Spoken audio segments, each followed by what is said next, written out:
Hello students, welcome to at Resolution Study Point. This is our 10th lecture of oxidation chapter. In this lecture we will discuss oxidation at allylic positions. In previous lecture we have discussed oxidation at benzylic position. एक बार हम पीछे वाले chapter को revise करते हैं।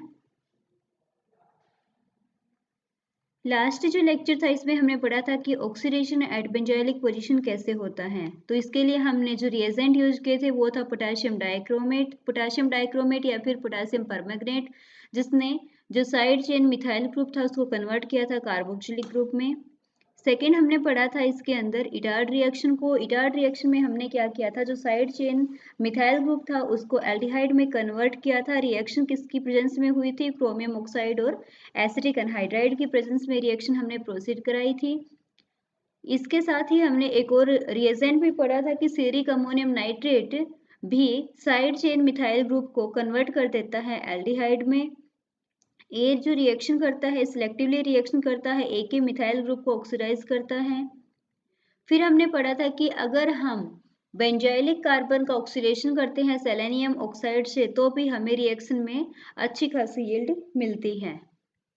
ऐसे ही हमने benzylic carbon का ऑक्सीडेशन किया था लेड टेट्रा एसीटेट रिएजेंट के साथ, उसमें बेंजाइलिक पोजीशन पे आपका एसीटेट ग्रुप आ गया था। ओके, तो अब हम पढ़ेंगे oxidation at benzylic oxidation at allylic position. Allylic position पर ऑक्सीडेशन कैसे होता है। अलाइलिक पोजीशन कौन सी होती है भाई, ये देखो, जैसे कि आपके पास CH2 डबल बॉन्ड CH। अब ये वाली जो कार्बन है, इस कार्बन को हम क्या कहते हैं, अलाइलिक कार्बन। अलाइलिक कार्बन यानी कि जो कार्बन डबली बॉन्डेड कार्बन से अटैच होती है उस कार्बन को हम क्या कहते हैं, अलाइलिक कार्बन। तो जो अलाइलिक ग्रुप है, इस अलाइलिक कार्बन हाइड्रोजन जो ग्रुप है इसका हम ऑक्सीडेशन पढ़ने वाले हैं।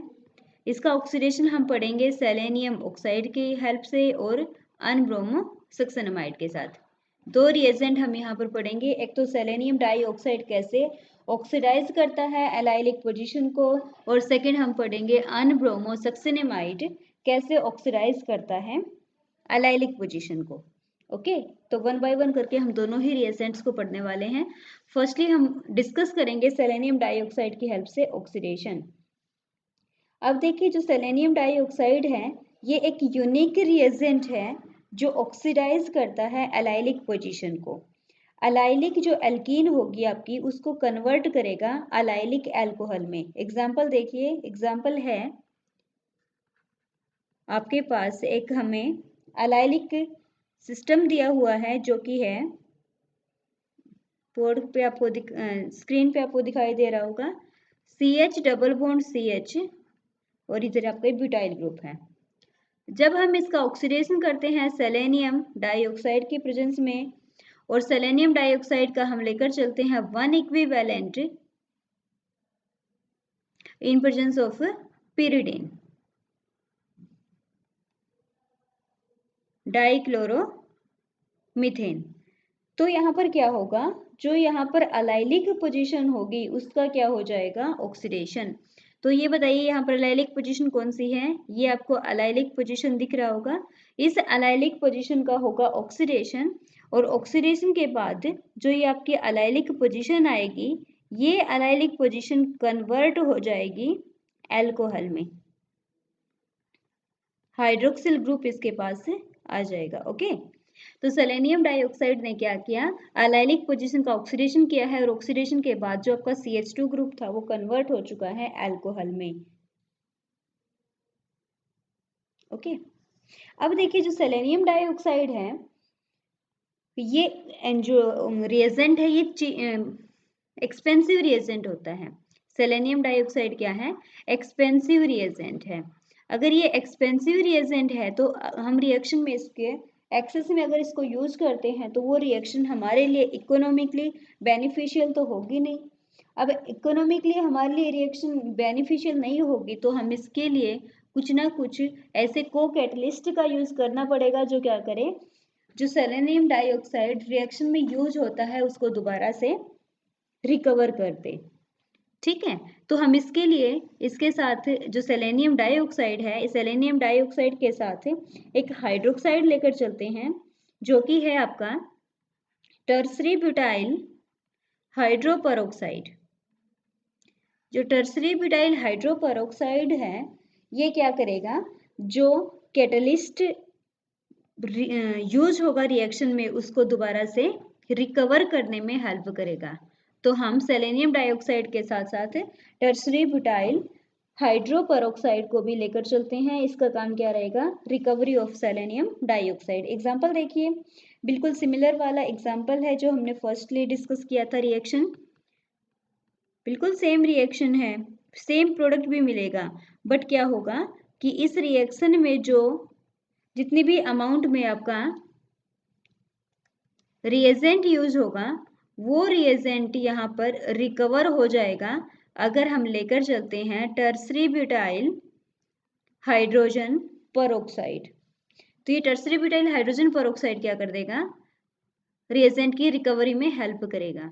ओके, रिएक्टेंट से आपको प्रोडक्ट बिल्कुल सेम मिलेगा जो हमने लास्ट रिएक्शन में डिस्कस किया था। अलाइलिक पोजीशन पे जो आपका कार्बन है वहां पे हाइड्रोक्सिल ग्रुप आ जाएगा, बाकी आपका रिएक्टेंट एज इट इज आपको प्रोडक्ट में मिलेगा। ओके, सिर्फ और सिर्फ हमने यहाँ पर यूज किसका किया है, टर्सरी ब्यूटाइल हाइड्रोपरऑक्साइड का। इसका काम क्या है, recovery of spent catalyst selenium dioxide. Next देखिए, अब ध्यान से देखिए कि मैं यहाँ पे कुछ एग्जांपल लिखती हूँ रिएक्शन के लिए।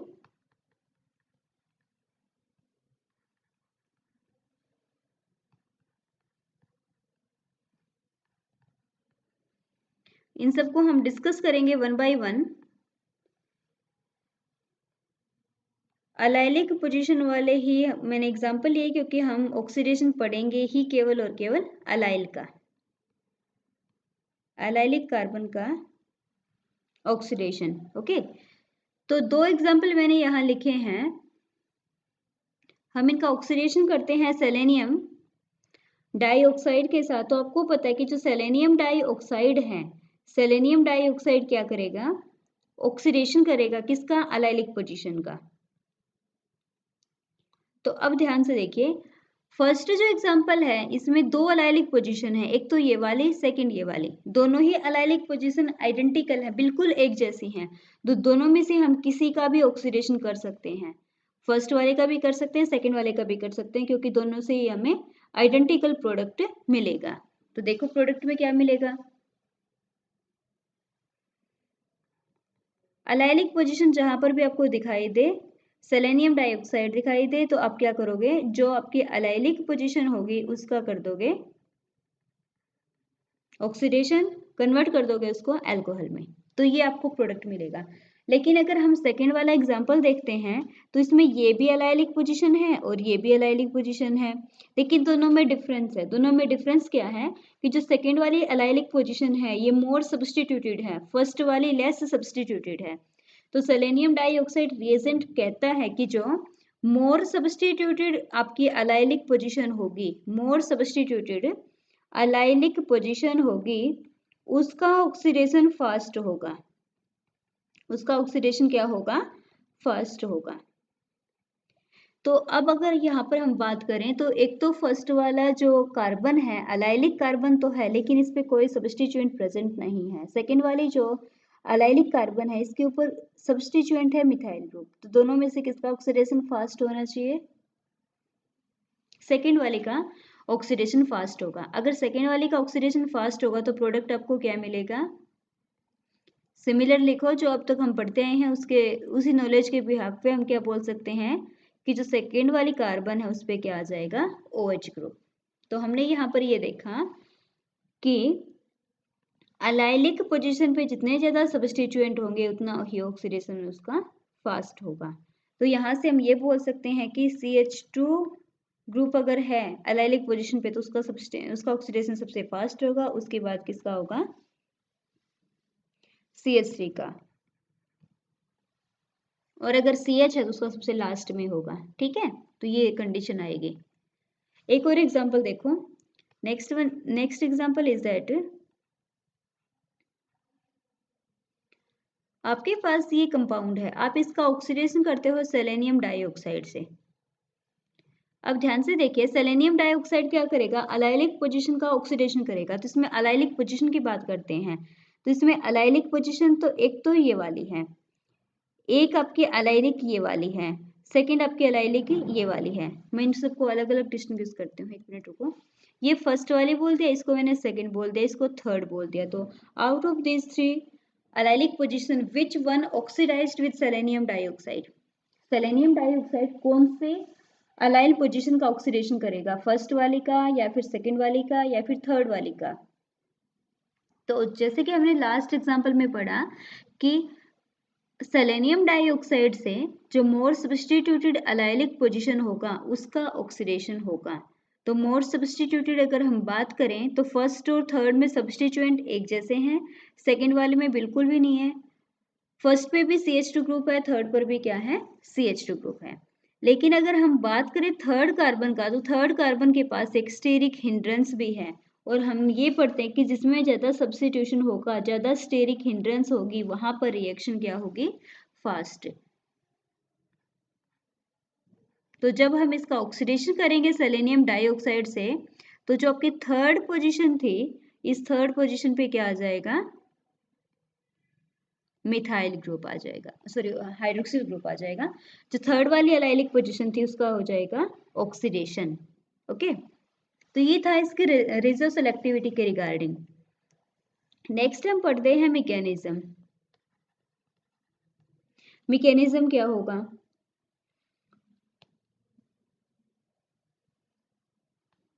मैकेनिज्म क्या होगा कि जो सेलेनियम डाइऑक्साइड है वो अलाइल पोजीशन पे कैसे रिएक्शन करता है। तो मैकेनिज्म जो होगा, फर्स्टली वो प्रोसीड करेगा इन रिएक्शन के थ्रू। इन रिएक्शन क्या होती है अभी आपको समझ में आ जाएगा। जैसे कि ये हमने लिया सेलेनियम डाइऑक्साइड और ये हमारे पास एक अलाइलिक अल्कोहल है, सॉरी अलाइलिक कार्बन है। ये तो गलत हो गया, अलाइलिक कार्बन नहीं हुई, अलाइलिक बनाते हैं इसको। This is not hydrogen, this carbon, this one is hydrogen. Okay, तो यहाँ पर क्या होगा कि आपको पता है कि जो आपके पास एल्कीन है, इस एल्कीन के पास पाई इलेक्ट्रॉन एक्सेस में है और सेलेनियम के पास वैकेंट डी ऑर्बिटल है। तो एल्कीन अपने पाई इलेक्ट्रॉन्स का डोनेशन करेगी सेलेनियम के पास, और सेलेनियम से इलेक्ट्रॉन डेंसिटी जाएगी ऑक्सीजन के पास, और ऑक्सीजन का नेगेटिव चार्ज अटैक करेगा हाइड्रोजन पर। तो एज ए रिजल्ट ये किसको ले जाएंगे अपने साथ, हाइड्रोजन को। जैसे हाइड्रोजन को लेकर जाएगा तो जो कार्बन हाइड्रोजन बॉन्ड था ये ब्रेक करेगा और इलेक्ट्रॉन इसके मूव करेंगे। तो यहाँ पर ये जो रिएक्शन हुई है, इस रिएक्शन को हम बोलेंगे ईन रिएक्शन। ये आप लोगों ने पेरिसाइक्लिक में पढ़ा होगा, ईन रिएक्शन क्या होती है। अब इस इन रिएक्शन से जो आपको प्रोडक्ट मिलेगा, इस प्रोडक्ट में क्या होगा भाई, ये तो जो आपका डबल बॉन्ड था कार्बन कार्बन का, ये तो हो चुका है सिंगल, और जो कार्बन कार्बन का सिंगल बॉन्ड था वो हो गया है अब डबल। ये आपका R substituent as it is लगा हुआ है। इस कार्बन ने बॉन्ड बनाया है सेलेनियम के साथ, सेलेनियम का एक है डबल बॉन्ड ऑक्सीजन के साथ और एक बॉन्ड है हाइड्रोक्सिल ग्रुप के साथ। तो ये आपको यहाँ पर फॉर्मेशन हुई है अलाइल सेलेनिक एसिड की। सेलेनिक एसिड क्यों बोला, क्योंकि देखो कार्बोक्सिलिक एसिड क्या होता है, C double bond O O H. तो बिल्कुल यहाँ पर कार्बन की प्लेस पे क्या है, सेलेनियम, बाकी सी डबल बॉन्ड ओ होता तो S E double bond O है, ओ एच है, तो हमने इसको बोल दिया सेलेनिक एसिड। अब ये सेलेनिक एसिड की पोजीशन अलाइलिक वाली है तो इसको बोल देंगे अलाइल सेलेनिक एसिड। अब जो आपका ये अलाइल सेलेनिक एसिड बना है, इसमें होगा 2,3 sigma tropic rearrangement, 2,3 sigma tropic shift होगी। सिग्मा ट्रोपी शिफ्ट क्या होती है, सिग्मा ट्रोपी शिफ्ट के अंदर हम ग्रुप को मूव कराते हैं, मूवमेंट होता है ग्रुप्स का। कैसे होगा वही देखिए ध्यान से, इसको थोड़ा सा हम रीअरेंज करके नेक्स्ट वाले पेज पे लिखते हैं। जो हमारा ये ग्रुप आया था, कौन से वाला, सेलेनिक अलाइल सेलेनिक एसिड, उसको दोबारा से मैं यहाँ पर लिख रही हूँ। इसमें एक था आपका सी डबल बॉन्ड ओ। अब इसमें क्या होगी, 2,3 sigma tropic rearrangement, 2,3 sigma tropic rearrangement. 2,3 sigma tropic rearrangement होगी तो जो इसमें क्या होता है रीअरेंजमेंट में जो डबल बॉन्ड है कार्बन कार्बन का ये अपनी पोजीशन को शिफ्ट करेगा, कार्बन और सिलिकॉन का बॉन्ड ब्रेक करेगा और सेलेनियम और ऑक्सीजन का बॉन्ड शिफ्ट करेगा इस कार्बन के पास। तो यहाँ से रीअरेंजमेंट के बाद आपको जो प्रोडक्ट मिलेगा उसमें यहाँ पर तो आ जाएगा डबल बॉन्ड, ये बॉन्ड बना चुका है अब ये ऑक्सीजन के पास, ऑक्सीजन का बॉन्ड किससे है सेलेनियम से, सेलेनियम का बॉन्ड है हाइड्रोक्सिल से, साथ में डबल बॉन्ड और यहाँ पे सब्स्टिट्यूएंट था आपका आर। अब हम इसका कर देंगे हाइड्रोलिसिस, तो हाइड्रोलिसिस करेंगे तो आपको पता है कि जो वीक बॉन्ड होगा वो ब्रेक हो जाएगा। यहाँ पर दो टाइप के बॉन्ड हैं, एक तो कार्बन और ऑक्सीजन का बॉन्ड है, दूसरा अपना सेलेनियम और ऑक्सीजन का बॉन्ड है। तो दोनों में से कौन सा बॉन्ड वीक होगा, सेलेनियम और ऑक्सीजन का। क्यों वीक होगा, क्योंकि आपको पता है कि सेलेनियम का साइज बड़ा है। जब ये बॉन्ड ब्रेक होगा हाइड्रोलिसिस होगा तो यहाँ पर जो आपकी अलाइलिक कार्बन थी इसके ऊपर क्या आ जाएगा हाइड्रोक्सिल ग्रुप। तो ये मैकेनिज्म है कि सेलेनियम डाइऑक्साइड से अलाइलिक CH2 ग्रुप अल्कोहल में कैसे कन्वर्ट होता है। आई होप आपको मैकेनिज्म समझ में आ गया होगा। मैकेनिज्म में पहले तो क्या होगी, इन रिएक्शन होगी, इन रिएक्शन से क्या मिलेगा, अलाइलिक सेलेनिक एसिड, और अलाइलिक जो सेलेनिक एसिड मिला है उसकी फर्दर होगी 2,3 सिग्मा ट्रोपी रीअरेंजमेंट, जिसका हम हाइड्रोलिसिस करेंगे तो आपको मिलेगा allylic alcohol group. Next one is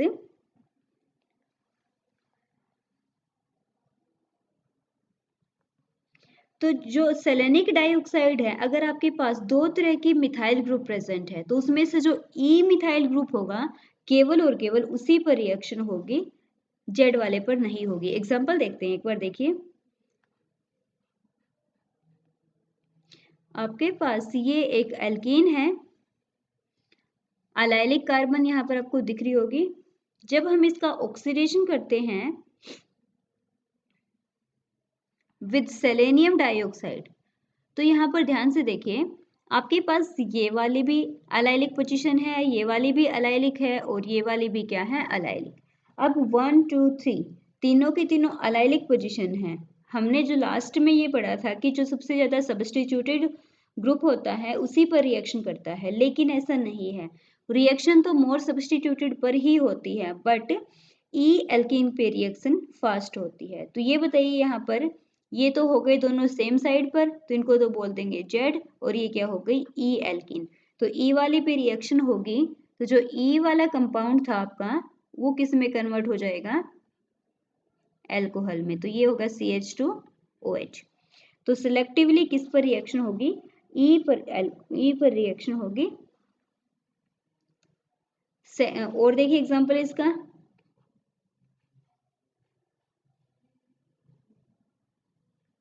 next example है जिसमें ये हमने एक ग्रुप लिया है एस्टर, हम इसका ऑक्सीडेशन करते हैं सेलेनियम डाइऑक्साइड से, तो सेलेक्टिवली जो आपको प्रोडक्ट मिलेगा ये प्रोडक्ट होगा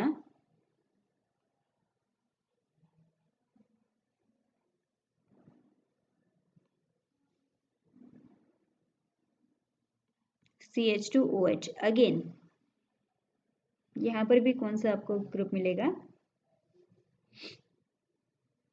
अलाइलिक पोजीशन जो थी उसके ऊपर क्या हो जाएगा, एलाइलिक पोजीशन का हाइड्रोक्सिलेशन हो जाएगा, अल्कोहल की फॉर्मेशन होगी। अब ध्यान से देखिए, यहाँ पर दो तरह के डबल बॉन्ड थे, तो दोनों में से डबल बॉन्ड कौन सा रिएक्शन करेगा, दोनों में से उस डबल बॉन्ड पर रिएक्शन होगी जो इलेक्ट्रॉन रिच होगा। इलेक्ट्रॉन रिच डबल बॉन्ड पर रिएक्शन फास्ट होती है। इलेक्ट्रॉन रिच डबल बॉन्ड पर रिएक्शन फास्ट क्यों होती है, क्योंकि सेलेनियम क्या होता है, इलेक्ट्रॉन डेफिशिएंट। इलेक्ट्रॉन डेफिशिएंट होने की वजह से electron rich double bond reaction fast करता है। ओके तो आई होप आपको ये समझ में आया होगा कि कैसे हम सेलेनियम डाइऑक्साइड से अलाइलिक पोजीशन का ऑक्सीडेशन कर सकते हैं, और अलाइलिक पोजीशन का जब ऑक्सीडेशन करते हैं तो वो कन्वर्ट होता है अल्कोहल में। नेक्स्ट रिएजेंट अब हम पढ़ने वाले हैं यहाँ पर, वो क्या है, अनब्रोमोसक्सेनेमाइड। अनब्रोमोसक्सेनेमाइड की ऑलरेडी एक वीडियो मैं बना चुकी हूँ, उसको आप देख सकते हो। यहाँ पर हम जस्ट इसका एक थोड़ा सा रिव्यू लेते हैं कि अनब्रोमोसक्सेनेमाइड कैसे ऑक्सीडेशन करता है allylic position का। So unbromosuccinimide is another important reagent that is effectively used for oxidizing allylic position, and this reaction take place by radical mechanism. Also the reaction take place in non-polar solvent like carbon tetrachloride. Example देखते हैं reaction का। तो अनब्रोमोसक्सेनामाइड क्या है, NBS क्या है, N-ब्रोमोसक्सेनामाइड, N-ब्रोमोसक्सेनामाइड। और जो N-ब्रोमोसक्सेनामाइड है इसका हम यूज किस में करते हैं, अलाइलिक पोजीशन के ऑक्सीडेशन के लिए। ये भी अलाइलिक पोजीशन को किस में कन्वर्ट करता है, एल्कोहल में कन्वर्ट करता है। रिएक्शन किस मैकेनिज्म से प्रोसीड करती है, फ्री रेडिकल मैकेनिज्म से रिएक्शन प्रोसीड करती है। अलाइलिक पोजीशन का ऑक्सीडेशन करता है और ऑक्सीडेशन के बाद किस में कन्वर्ट करेगा, एल्कोहल में। अलाइलिक पोजीशन को कन्वर्ट करेगा एल्कोहल में। तो एग्जांपल देखते हैं हम इसका। जैसे ये देखिए आपने लिया साइक्लोहेक्सेन। साइक्लोहेक्सेन की जब हमने रिएक्शन कराई है N-ब्रोमोसक्सेनामाइड के साथ in presence of carbon tetrachloride and in presence of some radical initiator like AIBN. This is radical initiator, okay.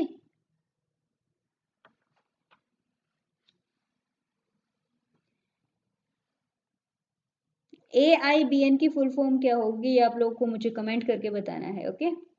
तो यहाँ पर क्या होगा, N-ब्रोमोसक्सेनामाइड जो अलाइल वाली पोजीशन होगी उसको पहले तो कन्वर्ट करेगा ब्रोमीन में। ब्रोमीन का अगर आप फर्दर हाइड्रोलिसिस करोगे तो वो कन्वर्ट हो जाएगा अल्कोहल में। लेकिन अगर हमें रिएक्शन ब्रोमीन तक रखनी है तो रिएक्शन ब्रोमीन तक भी स्टॉप हो जाएगी, ओके। ऐसे और भी एग्जांपल आप ले सकते हो।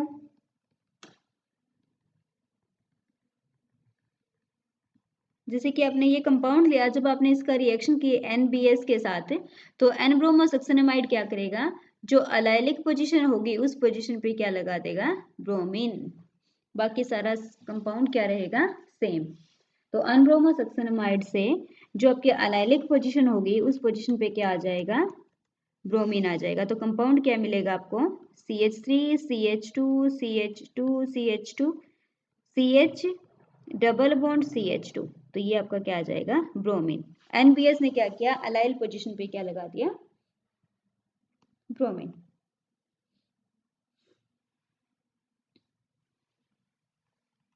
लेकिन अगर पॉसिबल होता है तो कई बार किसी कंपाउंड में ऐसा भी आपको मिलेगा जहां पर जो कंपाउंड बनेगा वो अपने आप को रीअरेंज करेगा। रीअरेंज करने के बाद आपको एक कंपाउंड के बजाय दो कंपाउंड भी रिएक्शन मिक्सचर में मिल सकते हैं। सेकंड जो होगा उसको हम क्या बोल देंगे, रीअरेंज्ड प्रोडक्ट। एग्जांपल देखिए, ये जैसे हमने ली है ब्यूटीन। जब ब्यूटीन की हम रिएक्शन करते हैं N-ब्रोमोसक्सेनामाइड के साथ तो यहाँ पर आपको एक नहीं बल्कि दो प्रोडक्ट मिलेंगे। और वो प्रोडक्ट क्या होंगे, देखिए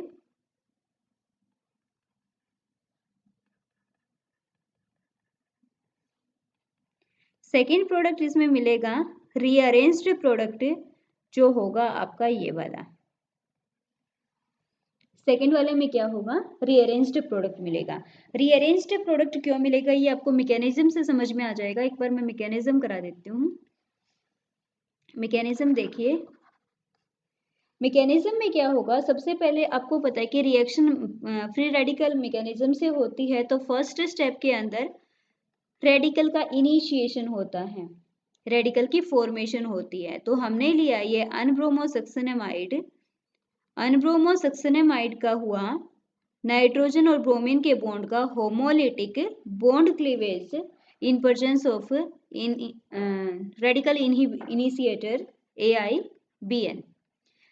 तो यहाँ पर जब नाइट्रोजन और ब्रोमीन का बॉन्ड क्लीवेज होगा तो इस बॉन्ड क्लीवेज से रेडिकल की फॉर्मेशन होगी। ब्रोमीन रेडिकल आपको यहाँ पर मिल जाएगा। जो ब्रोमीन रेडिकल मिलेगा, ये ब्रोमीन रेडिकल फर्दर जो आपका ग्रुप था, जैसे कि आपने जो भी अलाइल सिस्टम लिया है उस अलाइल सिस्टम से क्या करेगा, उसके अंदर एक नया रेडिकल जनरेट करेगा। जैसे कि यहाँ पर कार्बन हाइड्रोजन बॉन्ड का होगा होमोलिटिक बॉन्ड क्लीवेज, और इस होमोलिटिक बॉन्ड क्लीवेज से आपको एक नया रेडिकल मिलेगा जो होगा अलाइल रेडिकल। और अब आपको पता है कि अलाइल रेडिकल हाईली स्टेबल भी होते हैं। क्यों स्टेबल होते हैं? क्योंकि अलाइलिक रेडिकल में क्या हो सकता है? रेजोनेंस हो सकता है। सेकेंड स्टेप में क्या होगा? अलाइल रेडिकल की फॉर्मेशन होगी। थर्ड स्टेप में अगेन जो अलाइल रेडिकल आपको मिला है वो फर्दर क्या करेगा? ब्रोमीन रेडिकल से रिएक्शन करेगा, और ब्रोमीन रेडिकल से रिएक्शन करने के बाद आपको क्या मिल जाएगा? अलाइल पोजीशन पे ब्रोमीन आ जाएगी, और जो आपको रिक्वायर्ड प्रोडक्ट था वो आपको मिलेगा। तो थर्ड स्टेप में क्या होगा? अनब्रोमोसक्सेनामाइड दोबारा से रिएक्शन करता है HBr के साथ, जो सेकंड स्टेप में कंपाउंड आपको मिला था उससे, और यहां से ब्रोमीन की फॉर्मेशन होगी। किसकी फॉर्मेशन होगी? ब्रोमीन की, Br2। नेक्स्ट स्टेप में क्या होगा? स्टेप नंबर 4 में जो अलाइल रेडिकल बना था सेकेंड स्टेप में, वो अलाइल रेडिकल ब्रोमीन के साथ रिएक्शन करेगा, और यहाँ पर जो हमारा रिक्वायर्ड प्रोडक्ट था वो आपको मिल जाएगा।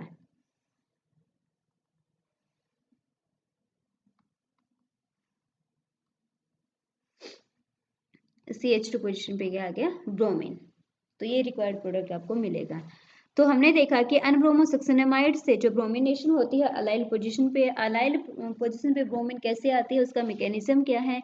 4 स्टेप में रिएक्शन होती है। फर्स्ट स्टेप के अंदर इनिशिएशन होगा रेडिकल का। रेडिकल इनिशिएटर की प्रेजेंस में नाइट्रोजन ब्रोमीन का बॉन्ड ब्रेक करेगा, जिससे ब्रोमीन रेडिकल की फॉर्मेशन होगी। ब्रोमीन रेडिकल एक नया रेडिकल जनरेट करेगा अलाइल सिस्टम में, जिससे अलाइलिक रेडिकल मिलेगा। अलाइलिक रेडिकल जो आपको मिलेगा ये हाईली स्टेबल होगा, क्योंकि इसमें क्या हो सकता है? रेजोनेंस हो सकता है। रेजोनेटिंग स्ट्रक्चर आप इसकी बना सकते हो। अगेन जो HBr सेकेंड स्टेप में फॉर्मेशन होगी HBr की, वो क्या करेगा? अनब्रोमोसक्सेनामाइड के साथ दोबारा से रिएक्शन करेगा, और रिएक्शन के पश्चात आपको ब्रोमीन मिलेगा। ब्रोमीन फर्दर क्या करेगा? अलाइल रेडिकल के साथ रिएक्शन करेगा। रिएक्शन के बाद आपको क्या कंपाउंड मिलेगा? रिक्वायर्ड प्रोडक्ट आपको मिल जाएगा।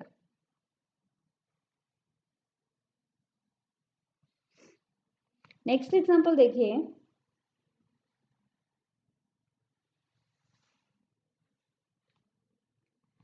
Lead tetra acetate and mercury di acetate can also oxidise allylic position. Lead tetra acetate और मर्क्यूरिक ऑक्साइड मर्क्यूरिक एसीटेट दोनों ही रिएजेंट ऐसे हैं जो अलाइलिक पोजीशन का फर्दर ऑक्सीडेशन कर सकते हैं। एग्जांपल देख लो आप इसका।